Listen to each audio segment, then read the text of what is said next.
காலையிலேயே சாப்பாடு எதுவும் செய்யலைங்க. மொள கட்டின சுண்டலும், பச்சை பயிரும் வச்சுருந்தேன். அதை தான் அவிச்சு தாளித்து கொடுத்துட்டேன்.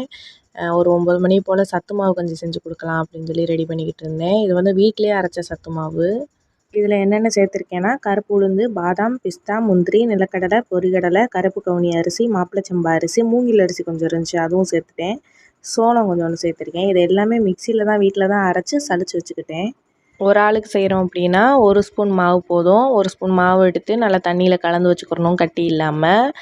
ஒரு பாத்திரத்தில் 1 டம்ளர் தண்ணியை நல்லா கொதிக்க வச்சுட்டு, அந்த கலந்து வச்சோம்ல அதை எடுத்து ஊற்றி நல்லா கிண்டினோம்னா ஒரு கெட்டி பதம் வரும். அதுக்கப்புறம் 1 டம்ளர் பால் ஊற்றி நல்லா கிண்டிட்டு, நாட்டு சர்க்கரை, வெல்லம், கருப்பட்டி இந்த 3ல் ஏதாவது யூஸ் பண்ணுங்கள். சர்க்கரை மட்டும் போட வேணாம்.